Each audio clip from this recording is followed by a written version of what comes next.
The great chamber of the Galactic Council stretched wide like the mouth of a sleeping giant. Lights floated in the air above the delegates, casting soft blue shadows on the polished stone floor.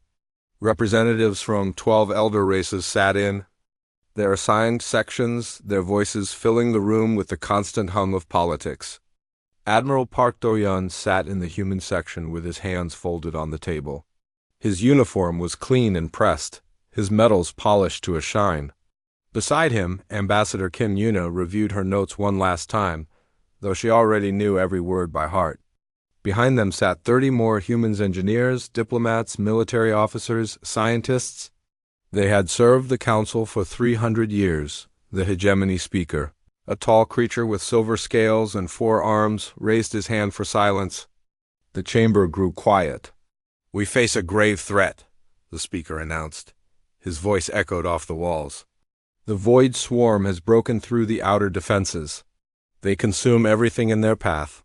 We need the human military to reinforce the border immediately." Park Do-yun did not move. He had heard these words before. Different enemy? Same request? The humans would fight and die while the council debated supply lines and jurisdiction. They would hold the line with blood and steel while the elder races argued about who would pay for the ammunition. Last month, the humans had asked for something simple. They wanted voting rights. They wanted to be recognized as equals after 3 centuries of service. They built the stations where the elder races lived. They maintained the ships that carried council goods. They fought the wars that kept council borders safe. They asked only to have a voice in the decisions that affected their lives. The council had smiled politely and said no. The humans were valued partners, they said, essential workers. But full membership required a species to demonstrate cultural maturity over at least 5,000 years. The humans were too young, too emotional. Perhaps in another millennium they could reapply. Ambassador Kim Yuna had kept her face calm during that meeting. She thanked the council for their consideration. She walked back to the human section with her head held high. But Park Do-yun saw her hands shaking. Now the speaker was asking for human soldiers again. He spoke of duty and sacrifice and the bonds of cooperation. He did not mention equality. He did not mention respect. Park Do-yun stood up. The chamber fell silent. Every eye turned to him. He said nothing. He simply looked at the speaker for a long moment, his face empty of expression. Then Kim Yuna stood beside him. One by one, every human in the chamber rose from their seats. 32 people standing in perfect silence. Park Do-yun turned and walked toward the door. Kim Yuna followed. The others fell in behind them, their footsteps the only sound in the great chamber. "Admiral Park," the speaker called out. "Where are you going?" "We have not finished the session." Park Do-yun did not answer. He did not look back. The doors opened before him and he walked through, his people following like shadows. The council delegates looked at each other in confusion. The Merchant Collective representative laughed nervously. "They will return," he said. "They always do. Where else would they go?" But the humans did not return. Within 6 hours, every human ship in the council fleet departed from their stations. They did not fire a single weapon. They did not send a single message. They simply left, jumping to coordinates that no one else knew. Within 12 hours, human engineers across council space stopped their work. They shut down their tools, filed their final reports, and walked to the nearest transport. Station keeper Choi Min-ho, who had maintained the atmospheric systems on Hegemony Prime for 40 years, left his control room spotless. Every gauge was calibrated, every system running perfectly. He took nothing but his personal belongings. Within 24 hours, human doctors closed their clinics. Human teachers dismissed their final classes. Human traders settled their accounts and transferred their contracts. They left no debts. They broke no laws. They simply ended their participation in council society. Within 48 hours, every human in council space was gone. The council sent messages to human colonies demanding an explanation. The messages went unanswered. They sent ships to investigate. The ships found empty buildings and cold engines. General Li Jiwan had commanded the border defense for 15 years. She was considered the finest tactical mind in council space. Her defensive networks had stopped 3 major swarm incursions. When Council investigators reached her command post, they found it cleaned out. The strategic databases were empty. The defense codes had been changed. She had left behind a single data chip containing one sentence. "You asked for our hands. You never wanted our voices." Trade Representative Han Yunji had managed supply chains across 12 systems. She knew the schedules of 10,000 ships, the needs of 100 colonies, the prices of 1,000,000 goods. When she left, she transferred all her pending contracts to Council administrators. She included detailed instructions for maintaining the supply networks, but she did not include herself. The Council would have to manage without her. Dr. Kang Sujin had spent her career studying alien biology. She developed treatments for diseases that had plagued Council species for centuries. Her research saved millions of lives. She left her laboratory in perfect order, every sample catalogued, every experiment documented. On her desk, she placed a small note. "You never asked what we could become, only what we could do for you." The hegemony speaker called an emergency session. He assured the other delegates that this was a temporary disruption. The humans were emotional, he said. They were making a point. They would realize soon enough that they needed Council resources, food, fuel, technology. They would come back and apologize, and the Council would graciously forgive them, the merchant collective agreed. Humans were useful workers, but they had no homeworld of their own, no independent economy. They depended on the Council for everything. This little rebellion would collapse within a month. The scholar Dominion suggested sending a diplomatic mission to find the humans and hear their grievances. Perhaps some small concession would satisfy them, a symbolic position on a minor committee, perhaps. But weeks passed and the humans did not return. Months passed and no one could find them. Their ships had jumped to unknown coordinates. Their communications were silent. They had vanished like morning mist burned away by the sun. The Council began to realize that something had changed. The humans had not thrown a tantrum. They had not made demands. They had simply decided that they were finished being used, and they had left the Council alone to face what was coming. 6 months after the humans left, the laughter stopped. The first problems appeared on Hegemony Prime, the jewel of Council space. The atmospheric recyclers in the government district began to fail. Alarms rang through the corridors as oxygen levels dropped in the lower levels.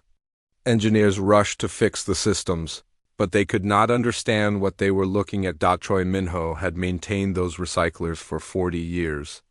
When he first arrived, they were standard Council technology, reliable but inefficient. Over the decades, he had improved them piece by piece. He rewired the filtration systems. He redesigned the circulation pumps. He wrote new software to optimize the airflow. By the time he left, those recyclers were 3 times more efficient than anything else in Council space, but he had never filed the technical documents for his improvements. No one had asked him to. No one had cared how the systems worked, only that they worked. Now the hegemony's own engineers stood in front of his machines and could not understand them. The modifications were too elegant, too complex. They were the work of a master craftsman, and no one had bothered to learn from him. The Council brought in experts from across the galaxy. They studied the systems for weeks. Eventually they gave up and replaced everything with standard equipment. The new recyclers used twice as much power and served half as many people. 3 districts had to be evacuated because there was not enough clean air on the border worlds. General Li Jiwan's defensive networks went dark. She had built those networks over 15 years, layering automated weapons platforms with sensor arrays and communication relays. Her systems could detect a swarm ship at 3 light years and coordinate a response in seconds. They had held the border through 3 major incursions and countless smaller attacks, but the networks ran on encryption, codes that only she knew. When Council technicians tried to access the command systems, they were locked out. They tried to break the encryption and failed. They tried to replace the software and the platforms shut down completely. Their circuits fused by security protocols. The Council had no choice but to build new defenses from scratch. It would take years. They did not have years. The Void Swarm noticed the gaps within weeks. Scouting ships began to probe the weakened borders. They tested the new defenses and found them slow and clumsy compared to what had been there before. They began to plan. Meanwhile, the trade networks collapsed. Han Yunji had managed supply chains across 12 systems. She knew which colonies needed medicine and which needed machine parts. She knew which trade routes were fast and which were cheap. She knew the names of 10,000 ship captains and the reliability of each one. She had transferred her contracts to council administrators before she left. She had included detailed instructions. But the administrators did not understand what they were reading. The supply chains were too complex with too many variables. Within 3 months, medicines were not reaching frontier colonies. Fuel shipments arrived at wrong stations. Agricultural worlds sent their harvest to processing plants that were already full while other plants sat empty. 3 colonies faced famine because no one remembered to redirect the transport ships. The council scrambled to fix the problems, but every solution created new problems. They did not understand the system because they had never paid attention when a human was running it. The Scholar Dominion sent researchers to study the human departure. They wanted to understand how the humans had coordinated their exodus so perfectly. Millions of people across hundreds of worlds had left at the same time, following the same plan. There had to be a conspiracy, a secret organization, hidden communications, but the researchers found nothing. The humans had not needed a conspiracy. They had simply reached the same conclusion at the same time. 300 years of small insults and quiet dismissals had built up like pressure in a sealed container. When the council rejected their request for equality, the container finally burst. Every human in council space had looked at their life and asked the same question, "Why am I here?" And every human had found the same answer. There is no reason to stay. The council sent envoys to find where the humans had gone. The envoys searched known space and found nothing. They followed old shipping routes and found abandoned stations. They checked human colony worlds and found empty cities on one dead world. The envoys found a message beacon left by Dr. Kang Soo-jin. They activated and heard her voice, calm and tired. "You are probably wondering where we went," she said. "You are probably angry that we did not ask permission. But that is the point, isn't it? We spent 300 years asking permission. Permission to work. Permission to serve. Permission to exist in your space. We asked permission to be treated as equals and you said no." The recording paused. When she spoke again, her voice was harder. "So we stopped asking. We do not need your permission anymore. We do not need your resources or your technology or your approval. We have each other. That is enough." The envoys brought the recording back to the council. The speaker listened to it 3 times. He did not understand. The humans could not survive alone. They had no homeworld, no established economy, no place in the galaxy. They needed the council, but the months kept passing and the humans did not come back. And the problems kept getting worse. The station on Relay Point 7 lost power because no one knew how to fix the reactor. Navigator Beek Soman had modified that reactor herself, making it run cleaner and longer than any other in the sector. The council replaced it with a standard model that burned through fuel twice as fast, the medical center on Colony. 14 ran out of vaccines because no one could replicate the formulas. Medical Officer Jung Yaren had developed those vaccines over 20 years of research. The council's doctors tried to recreate her work but failed. 3 diseases that she had cured came back. The weapons platform at Station Omega stopped firing because its targeting software crashed. Weapons designer Im Hanua had written that software herself. The council's programmers looked at her code and could not understand it. It was too advanced, too innovative. They had to rebuild the entire system from basic military templates. Every week brought new failures. Every failure revealed another thing the humans had done that no one else understood. The council began to realize that they had not employed humans to do simple labor. They had employed humans to solve problems that no one else could solve. And they had never bothered to learn how the hegemony speaker made a galaxy-wide broadcast. He stood in front of cameras and spoke directly to the absent humans. He promised reforms. He promised recognition. He promised equality and respect and everything they had asked for. The humans did not answer. The silence stretched on, broken only by the alarms of failing systems and the distant rumble of the approaching swarm. The Council had always believed that the humans needed them. Now they began to understand the truth. The humans had never needed the Council at all. The Council had needed the humans, and the humans were gone. 18 months after the humans left, the Void Swarm broke through. They came through the Krelix Passage, the same route that Commander Yun Tayson had defended for years. He had held that passage with 3 small frigates against an entire swarm armada. His tactical programs predicted enemy movements before they happened. His crews fought with precision and courage. He bought the Council 6 months to send reinforcements. The reinforcements never came. The Council was still debating which faction should pay for the ships and which should command them. By the time they reached a decision, Yun Tayson had retreated with his surviving crew. He filed his resignation the same day. A month later, he was gone with all the other humans. Now the Krelix Passage belonged to the swarm. They poured through it like water through a broken dam. The new Council defenses lasted less than a day. The automated platforms fired too slowly. The sensor arrays detected threats too late. The coordination software crashed under the pressure of real combat. The Council deployed its own fleets for the first time in centuries. Hegemony warships that had spent generations in parade formations flew out to meet the enemy. Their crews had trained on simulators and tactical exercises. They had won countless mock battles against imaginary foes. They had never faced the real thing. The first battle lasted 4 hours. The Council lost 60 ships. The swarm lost 8. The survivors retreated in disorder, their formations broken, their commanders dead. The second battle was worse. The third was a massacre. The swarm did not negotiate. They did not make demands. They simply consumed everything in their path: ships, stations, colonies, worlds. They broke down matter into raw materials and used it to build more of themselves. Every battle they won made them stronger. The outer colonies fell in weeks. Worlds that had been part of the Council for thousands of years went silent one by one. Distress calls filled the communication channels, then stopped. Refugee ships fled toward the inner systems, carrying survivors with nothing but the clothes they wore. The Council had no plan for refugees. They had no camps, no supply systems, no resettlement programs.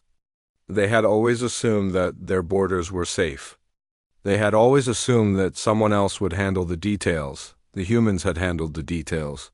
Human logistics officers had managed emergency evacuations. Human engineers had built temporary shelters.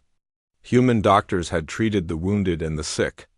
Now there were no humans, and the refugees crowded into stations that could not hold them. The infrastructure began to collapse. Stations designed by human architects were pushed past their capacity by administrators, who did not understand how the systems worked. Power grids failed. Water recyclers broke down. Air filtration systems overloaded. On Station Kepler, 3,000 refugees died when the life support failed. The station manager had ignored the warning lights because he did not know what they meant. A human technician would have known. A human technician would have fixed the problem in an hour. But there were no human technicians left. The hegemony speaker made another broadcast. This time he did not make promises. He begged. "We were wrong," he said. His voice cracked. "We did not understand your value. We did not treat you with the respect you deserved. Please come back. We will give you everything you asked for. We will give you more. Name your price and we will pay it." The humans did not answer. The Council sent search parties into uncharted space. They followed rumors and old sensor readings. They checked every system where a human ship might have gone. They found nothing. One search party discovered an abandoned human station on the edge of known space. The station was empty but intact. Its systems were still running, powered by reactors that the search party could not understand. On the wall of the command center, someone had written a message in large letters. "We built this in 6 months." "What did you build?" The search party leader stared at the message for a long time. The station was beautiful. It was elegant and efficient, designed to support a large population with minimal resources. It was better than anything the Council had ever built, and the humans had made it in 6 months, with nothing but their own hands and minds. They had not needed Council resources. They had not needed Council technology. They had only needed each other. The leader returned to Council space and made his report. The speaker listened in silence. When the report was finished, he dismissed everyone from the chamber and sat alone in the darkness. He was beginning to understand what the Council had lost. It was not just workers or soldiers or engineers. It was something deeper. The humans had brought something to Council society that no one else had: a hunger to improve things, to solve problems, to build something better than what came before. They did not accept limits. They did not respect traditions that made no sense. They simply looked at a broken thing and fixed it. The Council had used that gift for 300 years. They had used it to build their stations and maintain their ships and win their wars. And they had never once said thank you. They had never once treated the humans as anything more than useful tools. Now the tools were gone, and the Council was discovering that they could not function without them. The Void Swarm continued to advance. They took system after system, growing stronger with each victory. The Council's defenses fell back again and again. The elder races that had ruled the galaxy for 10,000 years found themselves losing a war. They did not know how to fight. In the refugee camps, the survivors whispered to each other. They shared stories of humans they had known: neighbors, co-workers, friends. They remembered small kindnesses and casual conversations. They remembered how the humans had always been there, quiet and competent, keeping everything running. They wondered where the humans had gone. They wondered if the humans would come back to save them, but deep down they knew the truth. The humans owed them nothing. The humans had given everything and received nothing in return. They had every right to stay away and let the Council face its fate alone. The galaxy was burning, and the people who could have stopped it were gone. The silence of the humans was louder than any scream. 3 years after the departure, a desperate Council expedition found the first clue. The expedition was led by an old hegemony captain named Voss. He had commanded border patrols for decades and knew the edges of known space better than anyone. The Council gave him their fastest ship and their best crew and sent him to find the humans at any cost. Voss searched for 6 months. He followed cold trails and dead ends. He checked abandoned stations and empty worlds. He was about to give up when his sensors detected a signal at the very edge of the galaxy, a human beacon. Broadcasting on an old frequency, he followed the signal into uncharted space. His crew was nervous. No Council ship had ever traveled this far from home. The stars were unfamiliar. The darkness seemed deeper than they saw it. A station hung in the void ahead of them, larger than anything Voss had ever seen. It was shaped like a flower, with long petals stretching out from a central core. Lights glowed along its surface. Ships moved around it like bees around a hive. Beyond the station, Voss saw more structures. Platforms and habitats and shipyards, all connected by a web of transport tubes.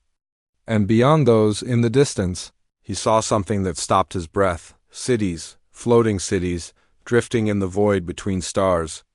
They glowed with soft light, their towers reaching up like fingers toward the darkness.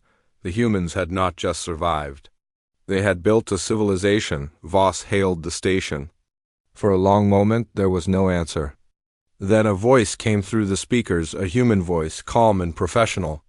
"Council vessel, this is Captain Shin Jian of the Human Confederation. You have entered our space without permission. State your purpose." Voss explained that he had been sent by the Council to make contact. He said that the Council wanted to talk, to negotiate, to repair the relationship. He said that the galaxy needed the humans. There was a pause. Then Captain Shin spoke again. "You may dock at Platform 7. You will be escorted at all times. You will not be harmed, but you will not be allowed to wander freely. Do you accept these terms?" Voss accepted. He had no choice. The expedition docked at Platform 7 and was met by a security team. Captain Shin was a small woman with short black hair and steady eyes. She wore a simple uniform with no medals or decorations. She greeted Voss politely but without warmth. "Welcome to the Confederation," she said. "I will show you what we have built. Then you will leave and tell your council what you have seen." She led them through the station. Voss stared at everything. The technology was advanced beyond anything in council space. The corridors were clean and bright. The people they passed looked healthy and purposeful. They nodded to Captain Shin as she walked by, but they did not stare at the visitors. They had better things to do. Shin took them to an observation deck that looked out over the floating cities.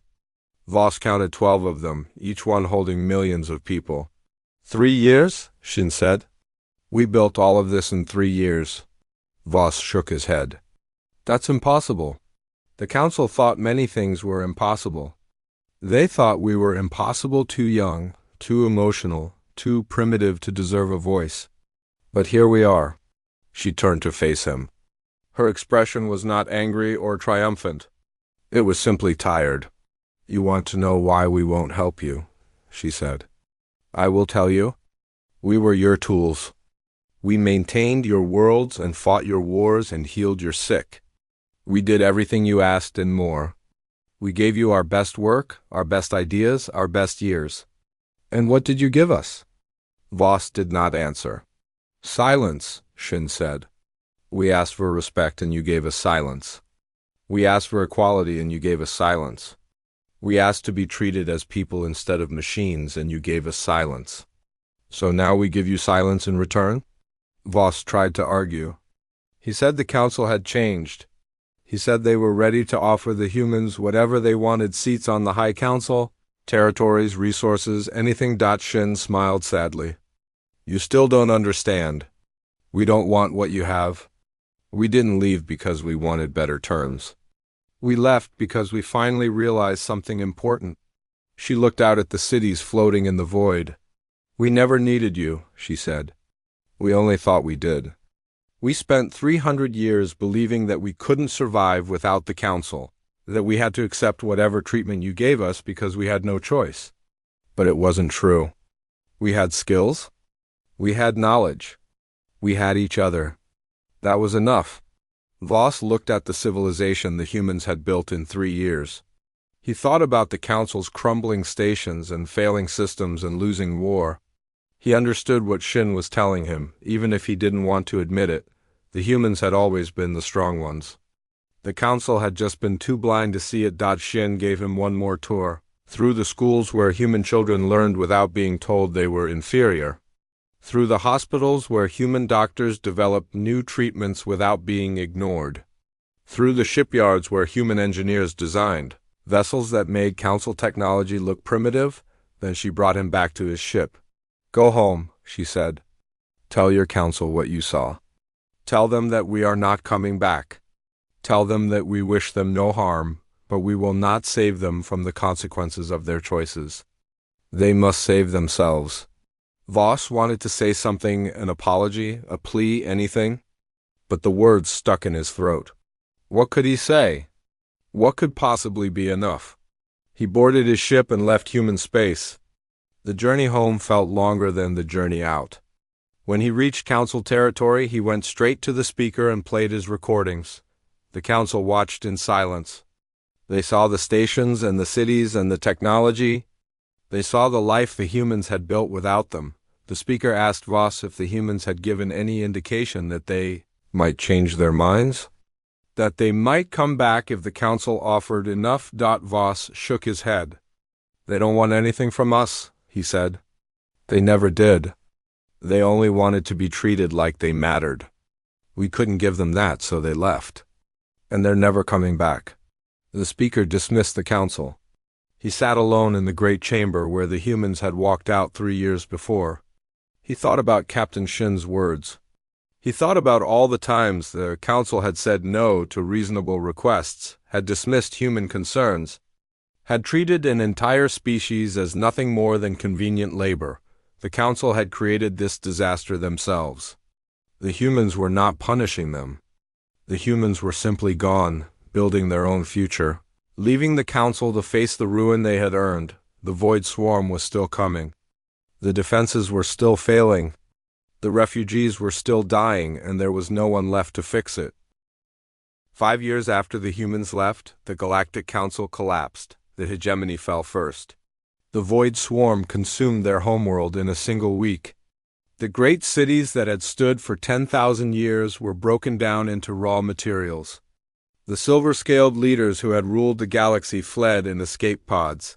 Their power gone, their pride shattered, the merchant collective followed. Their trade networks strangled, their wealth meaningless, they scattered to the edges of known space and hid. The Scholar Dominion retreated to their library worlds and sealed the doors. They would preserve their knowledge, they said. They would wait out the storm. But everyone knew they were simply afraid. The other races fell one by one. Some fought. Some surrendered. Some tried to negotiate with an enemy that did not understand negotiation. In the end, it made no difference. The swarm consumed everything. Refugee fleets fled in every direction. Billions of people crowded onto ships that were never meant to hold them. They had nowhere to go. Every safe harbor was gone. Every ally had fallen. They drifted through space, running out of food and fuel and hope that then someone remembered the humans. The first refugee fleet arrived at the border of human space on a cold morning in the 5th year. They were a ragged collection of ships, cargo haulers, and passenger liners and personal yachts, all packed beyond capacity. They transmitted a distress call and waited. Captain Shin Jian received the call on her patrol ship. She looked at the sensor readings. 100,000 refugees, maybe more, hungry, sick, desperate. She remembered these people. Not these specific individuals, but their kind. She remembered the way they had looked at humans with polite condescension, with casual superiority. With the unshakable belief that they were better simply because they were older, she contacted the Confederation Council and requested instructions. The council met in emergency session. The debate was fierce. Historian No Kensu spoke first. He was an old man who had spent his life studying the relationship between humans and the elder races. He knew every insult, every dismissal, every time humans had been told to know their place. These people treated us like machines, he said. They used us and discarded us. They denied us basic dignity for 300 years. Why should we help them now? Security Chief Moon Harry agreed. She was responsible for protecting human space from outside threats. She pointed out that the refugees could be infiltrated by swarm agents. They could carry diseases. They could drain resources that humans needed for themselves. We built this civilization from nothing, she said. We have no obligation to share it with people who never wanted us to exist. Other council members nodded. The anger in the room was real. 300 years of humiliation did not disappear, just because the people who had humiliated them were now suffering, but then elder. Architect Seo Jinho asked to speak. He was very old now. One of the original departed. He had designed the first freestanding human city, the one that Captain Voss had seen from the observation deck. He walked slowly to the front of the chamber and looked at his fellow council members with tired eyes. I remember the council chambers, he said. I remember standing up with Admiral Park and Ambassador Kim. I remember walking out in silence. I remember the satisfaction of leaving them behind to face what they had earned. He paused. But I also remember why we left. We left because they treated us as less than we were. They saw us as tools instead of people. They measured our worth by what we could do for them instead of who we were. He looked around the room. If we turn away these refugees, we become the thing we hated. We become the people who measure worth by convenience, who help only those who can help us in return. We become the council. The chamber was silent. We are better than that, Seo Jinho said. We have always been better than that. That is why we left. That is why we built this. He gestured at the walls around them. Not because we were stronger or smarter than the elder races, but because we refused to give up our humanity. We refused to become cruel. He sat down. The council debated for another hour, but everyone knew how the vote would go. The borders opened. Captain Shin guided the first refugee ships to processing stations. The refugees were tested for diseases and screened for swarm infiltration. They were given food and water and medical care. They were assigned temporary housing in camps that human engineers had built in 3 days. They were not treated as equals. Not yet. They would have to earn trust. They would have to learn new ways of living, ways that did not depend on looking down at others. But they were treated with dignity. They were treated like people. More refugee fleets arrived. Thousands, then millions, then billions of survivors from 100 fallen worlds. Human space swelled with newcomers. Resources stretched thin. Systems strained. But the Confederation did not break. The humans had spent 300 years learning to do more with less. They had built their civilization on efficiency and cooperation. They knew how to handle hard times. The refugees watched them in wonder. They saw humans working together without hierarchy, solving problems without committees, building things without endless debate. They saw a society that valued contribution over status, ability over age, results over tradition. Some of them began to understand what the Council had lost. Meanwhile, the Void Swarm continued to rage through the old territories. But now human fleets began to strike back. Commander Ojisu led the first attack, hitting a swarm formation that was threatening a refugee convoy. Her ships were fast and precise. They used tactics that the swarm had never seen developed by humans over 3 years of preparation. The swarm learned that humanity had not been idle during its silence. More attacks followed. The humans did not try to save the Council. The Council no longer existed. They did not try to reclaim the lost territories.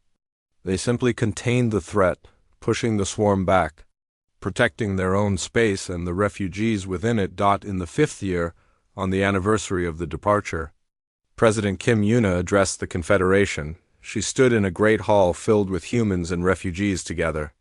Behind her, through a window, the floating cities glowed against the darkness.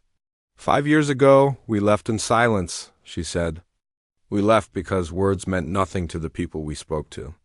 They did not hear us when we asked for respect. They did not hear us when we asked for equality.